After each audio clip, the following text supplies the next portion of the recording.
Welcome to the Misophonia podcast. This is season 6, episode 24. My name is Adil Ahmad, and I have Misophonia. This week I'm talking to Alicia, a teenager in school and singer-songwriter living in Manchester.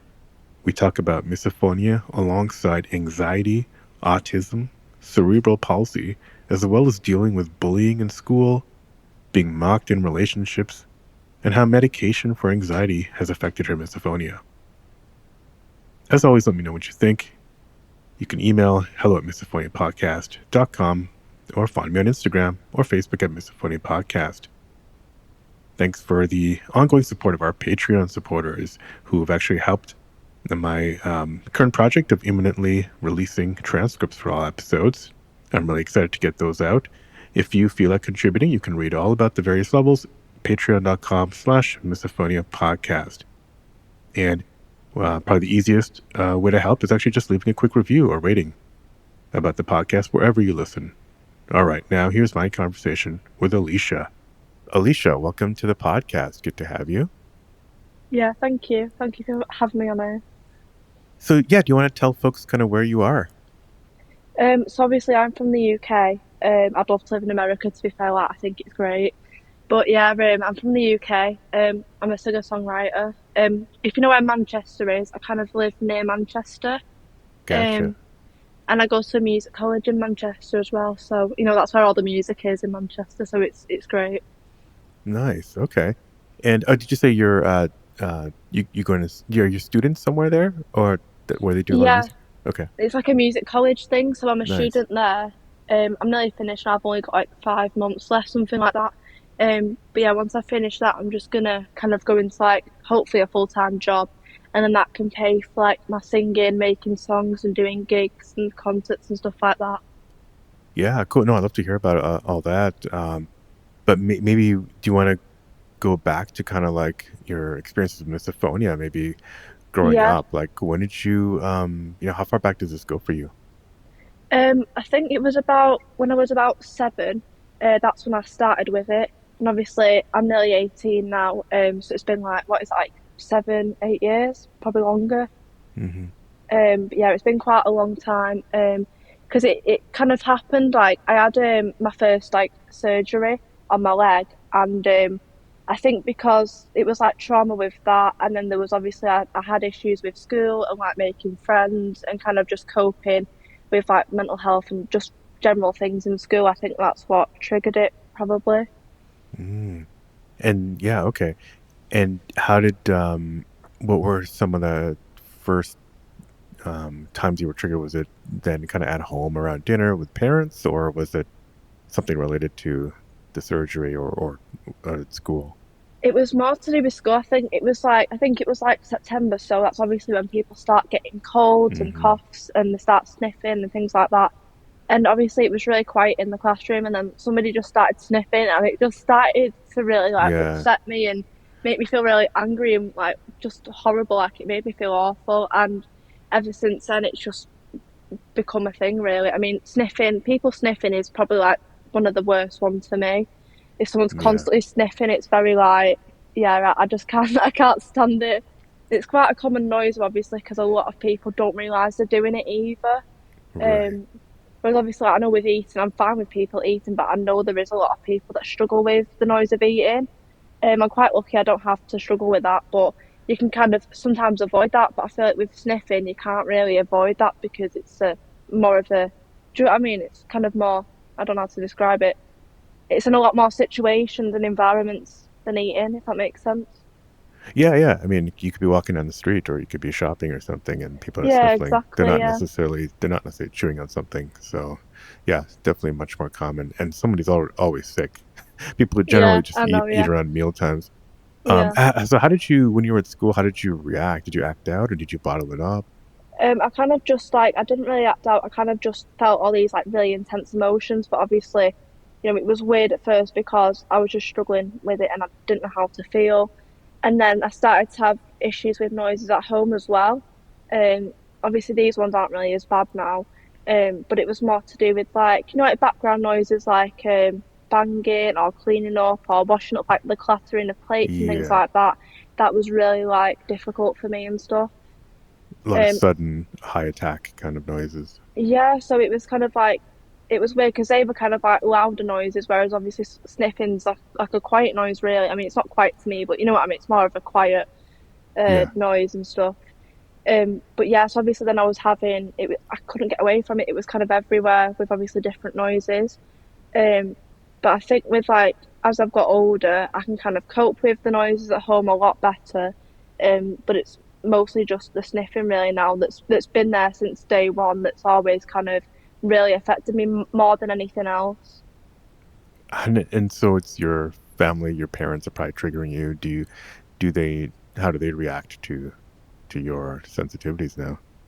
I mean, they're really like understanding about it, and obviously, like my mum and my stepdad, who I live with, they never really get colds or anything like that. So usually they don't sniff a lot, so that's quite good to be honest. But you know, at first it was difficult because obviously I didn't know there was like a name for it or a Hmm. diagnosis.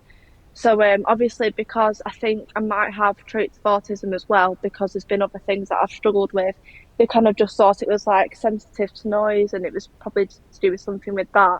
But then I think we started like searching it online, and we seen there was like a name for it. So my mum took me to one of the doctors that I'm like under, um, and we kind of spoke to them about it and stuff. And then, I mean, there wasn't really a test that was done. It was kind of just like, oh, like they were asking what things do you struggle with, and like how does it make you feel, and how do you react, and stuff like that. And then I kind of just got diagnosed with it. But So I you got mean, diagnosed with misophonia. yeah. So I've Yeah. been diagnosed. I think I was maybe like. I mean, it must have been about 9 or 10 when I got diagnosed. Obviously, it was like a few years after it had started. Mm. So obviously we were happy that there was like a name for it, and you know there was something that was that other people have, but in the UK there's not. We don't really have. I've heard that people have had treatment for it over in like America and the US and stuff, but we don't really have anything like that. I think because you've probably got more resources and you've probably got more money and more research that's been done over there. Well, there is. I mean, there's no official like cure or like consistent treatment that works for everybody. But I mean, there's a lot of research and therapists in the UK as well. I Yeah. know Dr. Jane Gregory, and I know there are some other folks over there. So, but yeah, it's I mean, it's hard to find. You might hear about them a lot more from here, but it is generally hard to find um, good therapists who know about misophonia. Do you know, well, what did your diagnosis get you? Were there any kind of tips or coping strategies that came out of that? Well, I got referred to like an audiologist thing at the hospital, and obviously I explained to them that I had misophonia and the stuff I was struggling with. So I got made like special earplugs like that were molded kind of into my ears, so Yeah, that would fit yeah. my ears and stuff. But then this was more from when I was younger. But then I kind of like I got really addicted to them from where I was wearing them all the time. But obviously that was like damaging my ears because of how much I Hmm. was wearing them. And then obviously it didn't really block out the noises because even though it had like a filter in it, obviously because you can't block it out completely, it Yeah. wasn't really helping much. So I kind of just had to come off them and just stop wearing them because I found out they just weren't helping anyway. Hmm. And you said you have trouble making friends at school. Was any of that related to misophonia? Did that get affected by misophonia as well? I think probably yeah, because obviously when you get triggered by people, I don't know if you know, but like you can't help but give like that person like a death stare, and you don't want to give them a death stare, but it kind of just happens because Oh you're yeah, the like, glare. yeah, you're like, please just stop. Do you know what I mean? You just like, Yeah. please stop. But yeah, it is difficult to be fair. Like like I trying to like the people that are making that noise and stuff. Obviously, you try to stay away from them, and but I think because obviously more in primary school, obviously I struggled with it more and I didn't know how to deal with it. So I was like crying in classes. Mm. I used to, because obviously primary school, when I was like, I think you call it elementary school, don't you? I think Well, in the yeah, US. yeah. Yeah. Mm. So when I was there, obviously because the teachers and things, they weren't really like good with supporting anything, and they weren't letting me go out of lessons or anything to help. So I kind of used to just like cry and like put my fingers in my ears, but then obviously people picked up on it, and then I Right. kind of got bullied for it in primary school quite a lot. Um, Mm, and obviously people then they pick up what I didn't like.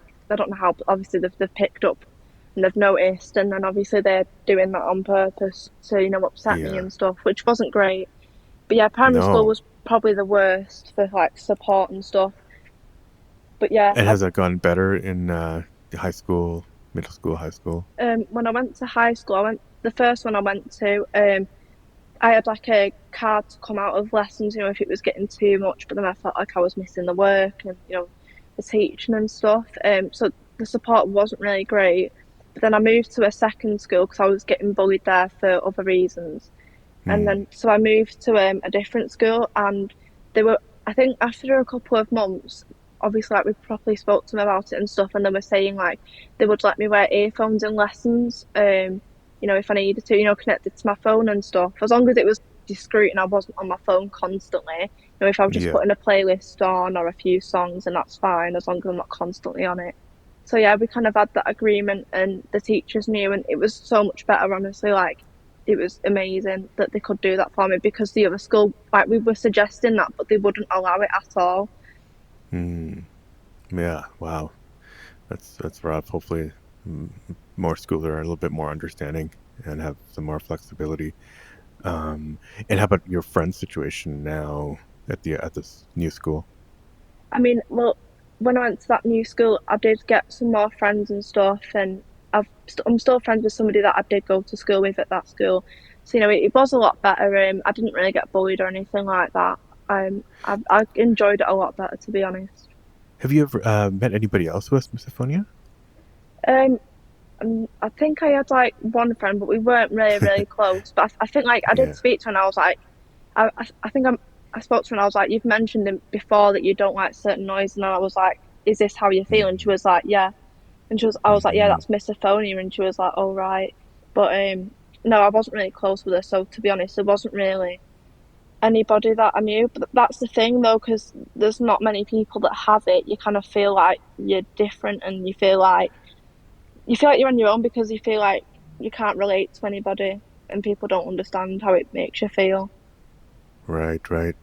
Um, when did you? Well, I guess how did you first realize it had a name? Was it that diagnosis, or was it an article you read? It was from, well, obviously I was struggling with it at home at school, and then Mm, we started searching like, you know, intense, reactions and emotions to noises, and then I think it just came up in like online on a website or hmm. something, and then we just started searching more and more into it. Yeah. Okay. Yeah. Like a lot of us, go Yeah. down a rabbit hole. Um, yeah. Interesting. And I guess apart from over the years, apart from the few tips that you've learned, like what are some of kind of your go-to coping methods, I guess, at home? Well, you said it actually. Maybe starting at home. You said at home you're able to control it a bit better.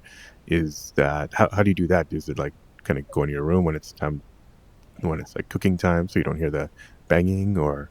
I think it's more like earphones and putting music on, but then I, Hmm. I Hmm. tend to put a lot more like upbeat, loud music on, obviously, so it does block it out more rather than a quiet song. Um, Yeah. but that's how I started to cope with that. And obviously, to be fair, like um, that's what I've been doing at school, and when I go on like trains and buses, and stuff like transport, I kind of just use my earphones pretty much everywhere, really, and I have AirPods as well, so I kind of use them as well. Yeah. Yeah. Yeah. Gotcha. Okay. But And yeah. are you actually, yeah, so I guess since you're in late high school, are you thinking about like well, I guess you're thinking about a music career, right? Yeah, I was going to because talk about because like what I you. well, Yeah. I left high school. I think you Hmm. call it middle school, and then I don't know what they call it where you live, but is it like, I don't know, is it like, well, I think it's like we have college when you leave school, but I don't know what it is when you leave like middle school. I don't know what it's called. Oh yeah, well, it goes from middle school to high school, so around like when you're 14 or so, 14 to 18ish, it's high school, and middle school was like when you're 11 to 13, kind of, and then you Oh, go to college, like university, when you oh, hit college like is like 18, university. Yeah, 19. yeah. Yeah, yeah, So yeah, I'm yeah. I'm the one below uni, but I'm not going to university, to be honest. I don't.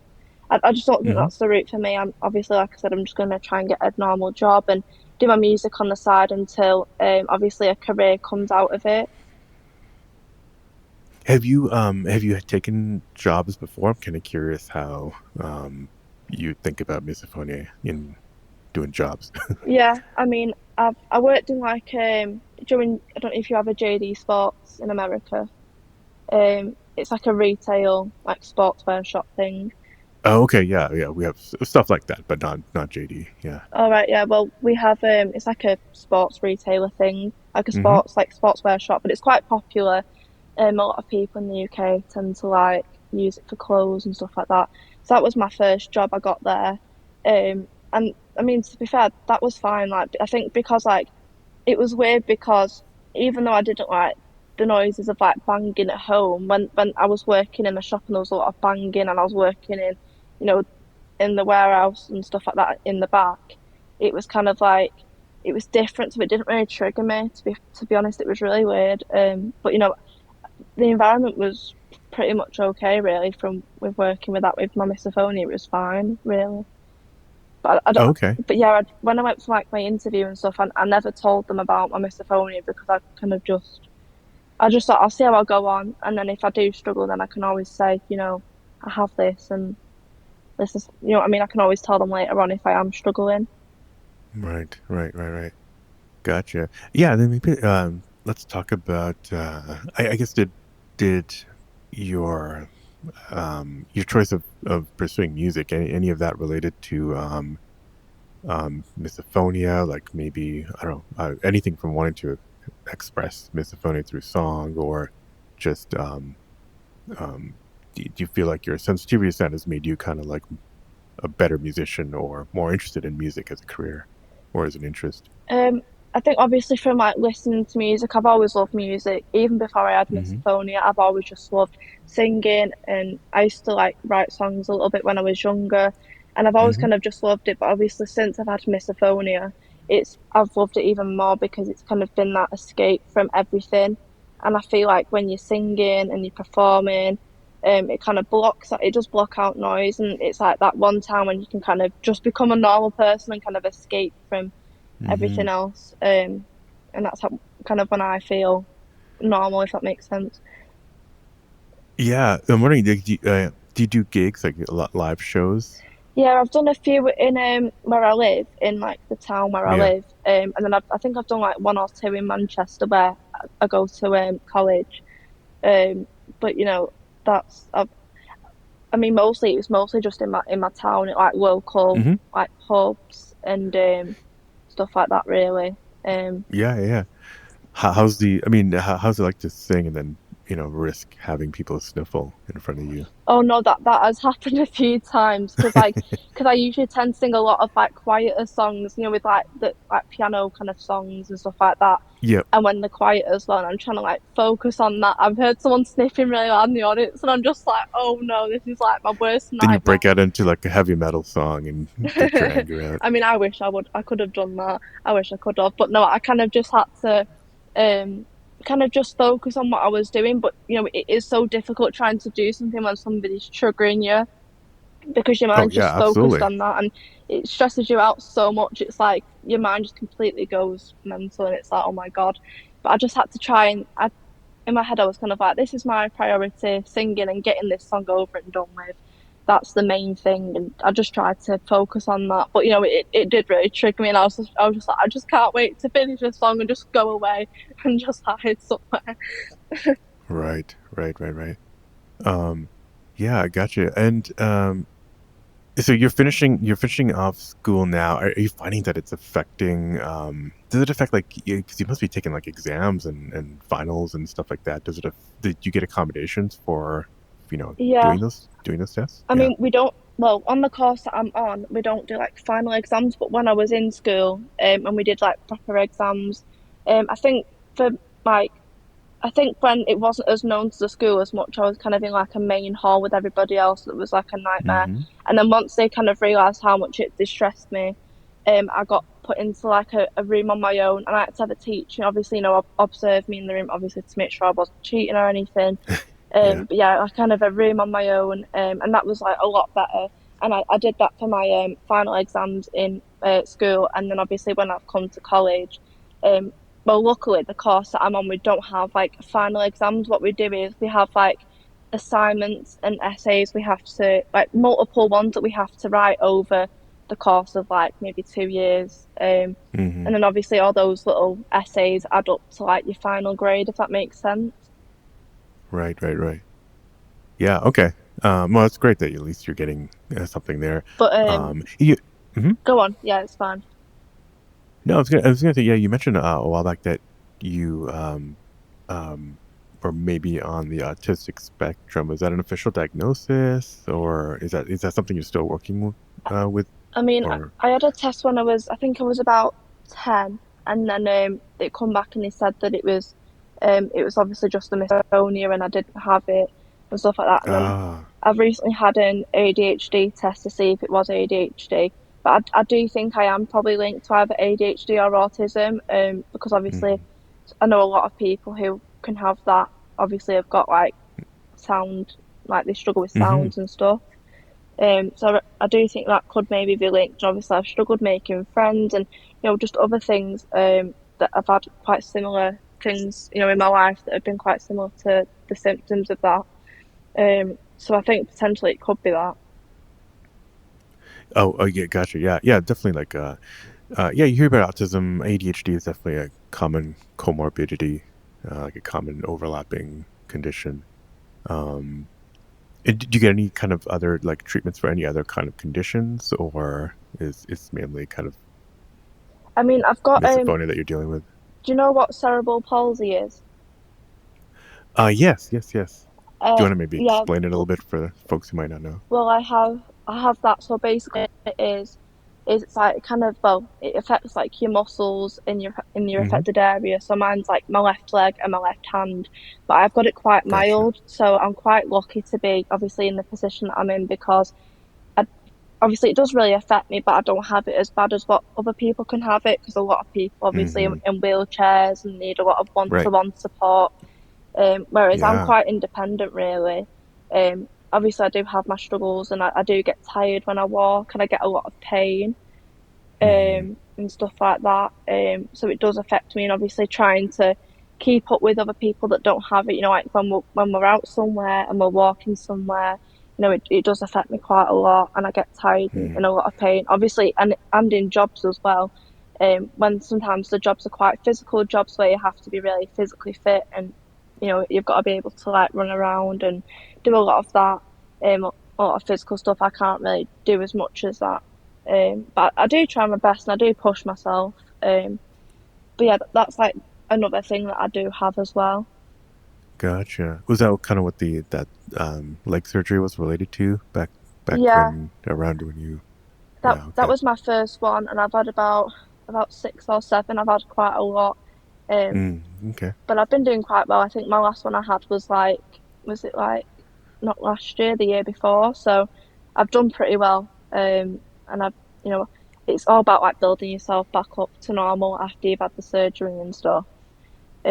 But I've done Yeah. quite well, to be honest. Obviously getting back on my feet and trying to just get out as much as I can. And I think just learning to live with it is like it's a big thing. I think learning to live with misophonia as well. That's another big thing. And learning how to kind Yeah. of deal with it and cope with it. Because like in college where I go, obviously we have like lessons. Where obviously like we have a teacher teaching us stuff, and obviously we have to go and write essays about what they're teaching us and stuff. But obviously in those lessons, obviously it can be quiet at times, and I do struggle, but I do wear earphones as well, which the college have allowed.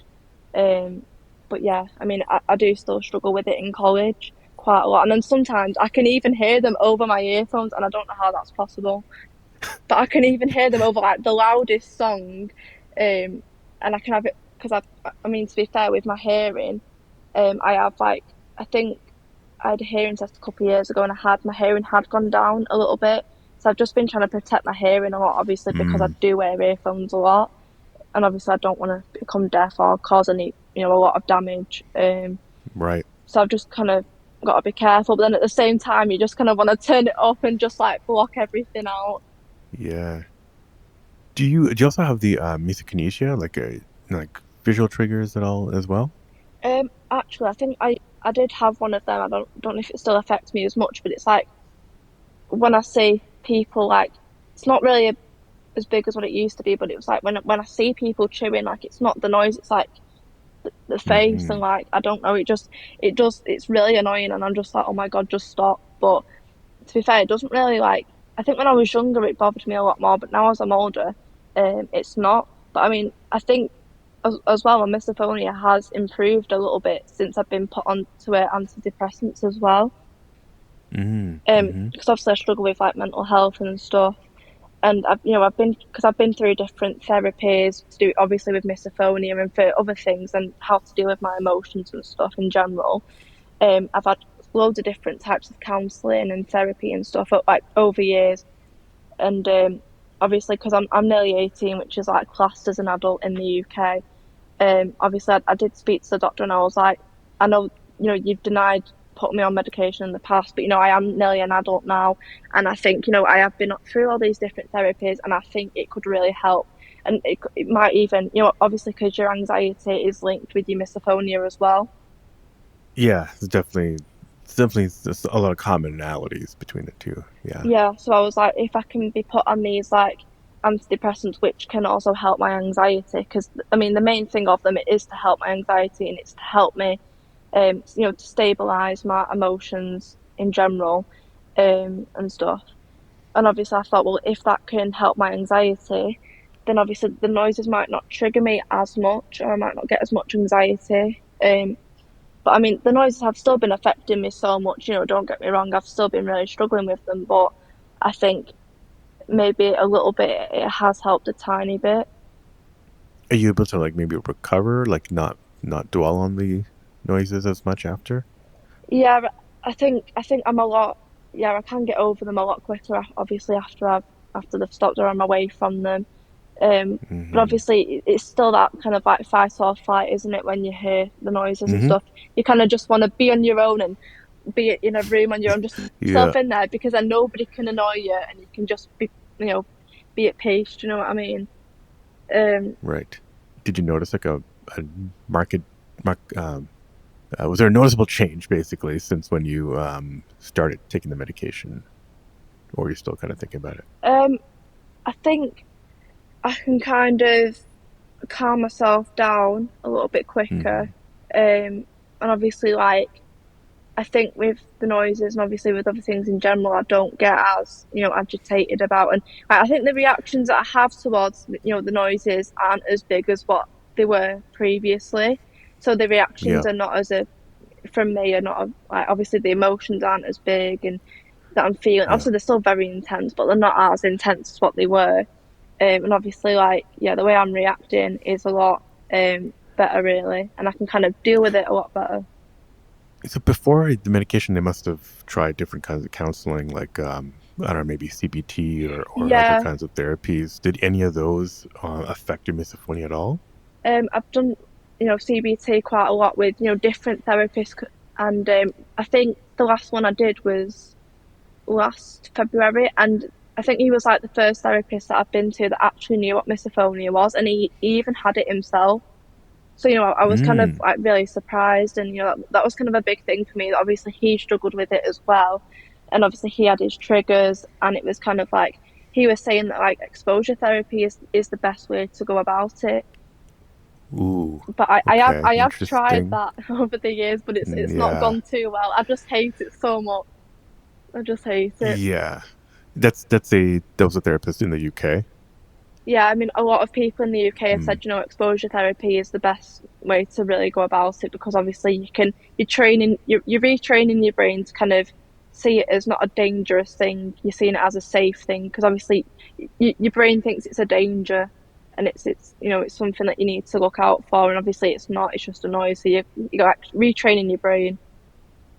Yeah, I mean, there's ways to do that without being full on exposure. There's ways to maybe introduce a sound and maybe think about sounds a different way that could maybe help. Yeah. But I would definitely advise against like the people who say, well, just sit with the sound and just try to get used to it, habituate to it. That Yeah. doesn't usually work. I know, because it does trigger you quite a lot, but I think like I don't know. I mean, I have tried it. Obviously, it has made me worse, but I don't know. Maybe it could help in the future. I don't know. Yeah, that's just the mark of a lazy, uneducated therapist, and I'll just put that out there. Yeah, Who says just sit with the sound and try to get used to it? There yeah, there are ways to engage with the sound yeah. um, that are a little bit more nuanced and um, more sophisticated. That could definitely work. Um, and then you said, yeah, your parents have been pretty supportive. Is that like when they sniffle around you, like what happens? Do they try not to? Are you okay with them? Maybe because they're supportive and they're trying. I mean, obviously, like I am really close with them, and I feel like the people you're close with, especially the people that you live with as well. It's a different relationship you could have, to Yeah. maybe towards a close friend or a boyfriend or something like. But when it's been like my parents and stuff, when they have sniffed, I'm just like, can you please try and not sniff, please? Or I'm like, do you want a tissue? Or like, and obviously they know it annoys me, so obviously they try not to. But yeah, when they do have colds every now and again, like occasionally, I do just try and like stay away from them. Obviously, because I do have my own life and I'm at college and I'm doing other things, I kind of just try and focus on that more. Um, but I think when it's been like when I've been in relationships with people as well, and they've sometimes done it, um, obviously, like, because it's weird, because like I want to tell people about it, but then it's like I don't know how they're gonna react. Do you know what I mean? Yeah, yeah, of course. So it's like Right. they might think you're like weird or you're like a psychopath, and I'm like, no, I'm not. I'm a really kind person. I just don't like these noises. Just bring out the worst of me. Do you know what I mean?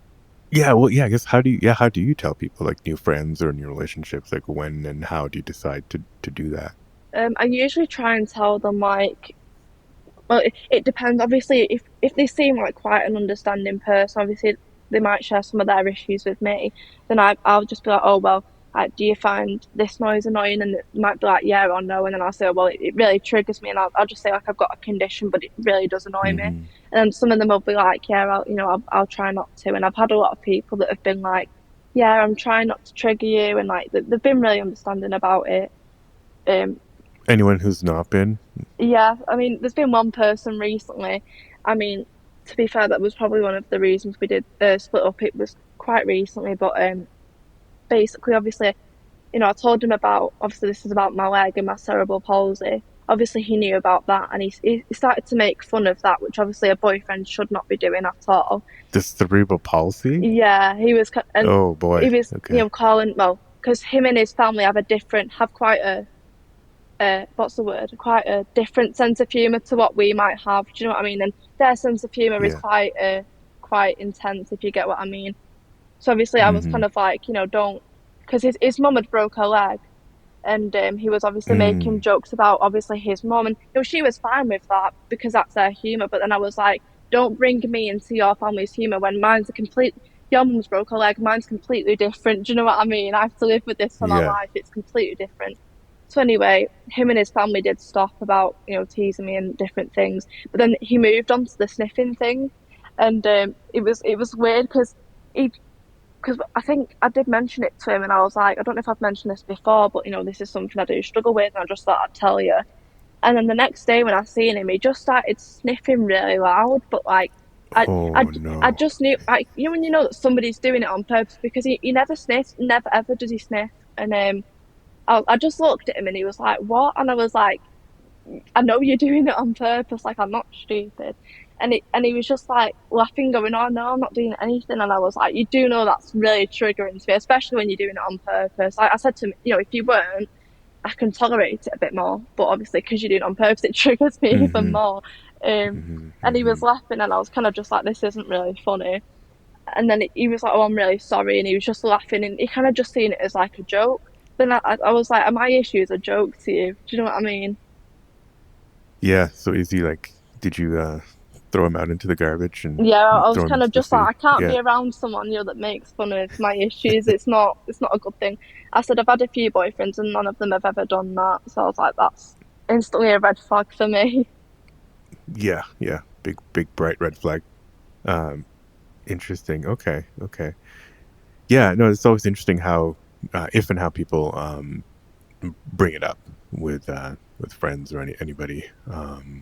because I mean, you're still young, but a lot of us we dealt with a lot of people shrugging it off. So at a certain point in your life, we kind of just don't even bother Yeah, unless we have to bring it up. yeah. So Yeah, it is quite difficult though, obviously for people to understand, obviously who don't have it and they don't understand the impact that it has, and it does really control your life and just how you function and how your brain functions in life. what do you have any other, I don't know, coping methods or therapies that you've heard of maybe that you want to try or Um, kind of yeah. yeah, I've tried hypnotherapy. I've heard that that was good, but it's quite Mm, expensive, obviously, because we pay for like private and stuff. It's not through, because we have a healthcare thing where we get like free healthcare, but other things right. obviously aren't covered by that. So this was one of the things that isn't covered. So obviously, like therapy and stuff is usually covered by the NHS, which is like a free healthcare thing that we have in the Mm-hmm. UK, Mm-hmm. which is quite good. Then obviously certain like private therapy is obviously you have to pay for, and obviously like hypnotherapy you have to pay for. But we did try hypnotherapy for a few months actually. And how did that go? Like, what was that? Was it specifically for misophonia? Yeah, it was for that really, and it was kind of like retraining your brain to not think of it as a threat and stuff like that really, and like to listen to Mm, like what's the word like recordings of just like of the woman like doing like a lot of like soft talking and kind of I think it was more obviously getting the anxiety away first and then obviously like addressing that and just trying to think of those situations where you're getting triggered in a more relaxed way because obviously you're more grounded and things like that, which it didn't really, I mean, to be fair, it did help with my anxiety a little bit, but it didn't really help mm. with the noises or anything. Do you remember what the process was? Like, you'd go under, and then she would play sounds, and then then talk, and then make statements saying like this is okay or something. Like, do you know what Yeah, she was it, doing while it you were? it was a bit similar to that, and then obviously I'd have it on recordings as well. So obviously outside of Oh, the you have it. You have yeah, recordings of yeah. it. So obviously she'd Okay. do that in the session, but then she'd record it. So she'd be like, listen to this a few times a week, and then just to kind of get your mind relaxed and used to stuff. But it didn't really work. Like I've had, Mm. I think it's something to do with like your eye movement or something. I think where you you move your eyes to like a pen or something. It's meant to like change. I don't know. Yeah. I've tried Yeah. I that. think that's right. EMDR Yeah, yeah, or that's it. Yeah, yeah, so you've tried that through a therapist or yeah. That was through a therapist, okay. but she was saying it would take a couple of sessions, for obviously, to see a result. But we did do a few Mm-hmm. sessions, and I didn't see any benefit or Didn't see any. anything really from that. Yeah. Yeah. Yeah. Okay. Okay. So I guess going forward, it's mainly going to be maybe the staying on medication, but then Yeah, just living in like earbuds when you need to, yeah, and trying to protect your ear, balance your ears with the sounds around you. yeah. I mean, and as well, like I did ask my doctor if I could like obviously go up on the dosage, but obviously because I am under 18, so I'm not classed as an adult yet. Um, Mm, they're quite obviously with like medication and obviously with like young people, they don't really like doing it because usually when people get put on like antidepressants and medication, it's usually that they end up being on it for the rest of their lives, and obviously they try not to put people on it for so long. So she was kind of just like, no, because you kind of like you're not 18 yet, but maybe when I'm 18, I might be able to try a higher dosage to see if that helps even more, or maybe just trial it and just see if it does help more, because it could do mm, if it's lowering my interesting. anxiety even better than the other Yeah, dose. here they love to put people on drugs like that. Yeah, But I know a lot of people go on and then they go off. You just have to do it carefully, I think. Um, but yeah, it's usually not used for misophonia. But so I'm just curious to hear what your yeah, experience is. because obviously like because that's what she was saying. She was saying, "Oh, it's not gonna, cure your misophonia." And I said, "I understand it's not gonna Right. cure it, and I'm not I'm not like looking for it to cure it, but I just thought obviously because anxiety, and I do struggle with anxiety anyway, anxiety and misophonia is linked. So maybe if it calms my anxiety down, then I won't be as anxious around the noises. Or Mm-hmm, maybe mm-hmm. I won't notice the noises as much if I'm not as anxious and on edge. So that's why it has helped a little bit. I wouldn't say a massive difference, Yeah. but maybe a tiny bit. But it's definitely helped with like noises at home as well. Like the noises at home don't trigger me as much as what they used to. Obviously, while I've been on medication, but obviously, with as far as the sniffing goes, It's not really been a massive change with that. Maybe a little bit, but not a big change.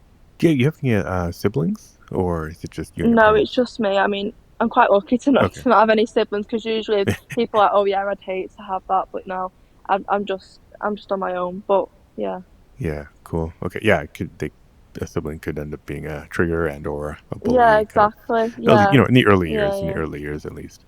That changes in the future, but have you talked to anybody else on misophonia? Like, I guess you've mentioned it to some friends. I'm wondering if is this something that you kind of try to educate people about in general, or no?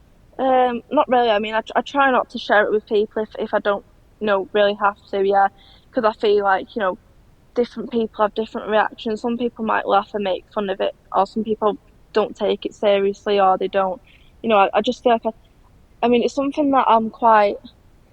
I mean, I'm probably more open about my leg and my cerebral palsy rather, other than misophonia because Mm, obviously I've got to be a little bit more open about my physical disability because it does affect me a lot more than what my misophonia does maybe because it's more physical if you get what I mean. mm-hmm. So it Yeah, affects everything else. So I'm kind of a bit more open with that with people, because I kind of have to be so they understand when I meet them and stuff. But for my misophonia, when I meet new people, I don't really tell them to be honest, unless I feel safe around them and I feel like they're the kind of person that would understand if that makes sense. yeah, yeah. I mean, there seems to be a pretty active community in the UK, from researchers down to like misophones. I don't know if you're on like some of the there's like a UK misophonia Facebook support group. I don't know if you're in there, but and there's probably a lot of people even in your area who have Yeah, misophonia that you can maybe I connect with. think I might be on that group. I'm not too sure. I am on a few groups online, Mm, and then I did join one last night. I seen this girl on a TikTok live, and she was obviously from like the US, and she's got a Facebook misophonia group, and obviously it's all based in the US, and they're all from over there. But it is still helpful, even if they're from. But I feel like this podcast has been helpful. Like I've listened to a couple of sessions of this. I was following, that misophonia memes on Instagram. I think it's a girl who runs that account, and then I seen that she was on this podcast. yes, yeah, Chloe. Yeah, no, yeah, she's great. Um, yeah, that's good. That's cool. Yeah, there's a UK misophonia Facebook group. And actually, you mentioned TikTok. I was gonna ask. I'm not on TikTok that often. I mean, I have an account for Misophonia podcast, but what's um, what's it like on TikTok for Misophonia? There must be a lot of people explaining it, or maybe talking about their triggers, or maybe triggering. Is that a a good source of information? Or Yeah, what's Misophonia TikTok like these I days? mean, I've like obviously searched online to see obviously what people are saying about it and the videos they're making about it, and I do feel like quite a lot of them are helpful because you know you are you're finding other people that have the same experience as you and stuff. But obviously you can't search for misophonia. Well, you can, but like it's different. Obviously on Instagram and stuff, it's more kind of just like memes and stuff for misophonia. Mm-hmm. Whereas obviously the TikTok videos are more like people explaining how they react with it or situations they've been in or they're explaining it or whatever. And I feel like that is, really helpful to obviously see that there's a lot of people that are, you know, that have the same issue and, that they understand how it can, how much it affects your life and their life and stuff. Well, cool. Well, I mean, yeah, Alicia, this has been super helpful and great, and we covered a lot of different topics that I think will, be interesting to folks. Yeah, I guess I don't want to put you on the spot again, but if there is something, you wanna share closing words, let us know. Otherwise, it's been great to have you on. Yeah, thank you so much. Yeah. Thank you again, Alicia.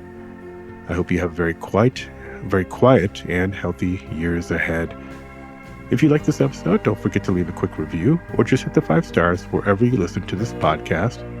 You can hit me up by email at hellomisophoniapodcast.com or go to the website, misophoniapodcast.com. Easiest way to send a message is probably on Instagram at Misophonia Podcast. You can follow there, or Facebook at Misophonia Podcast. On Twitter, it's Misophonia Show.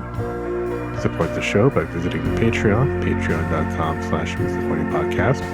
The music, as always, is by Moby. And until next week, wishing you peace and quiet.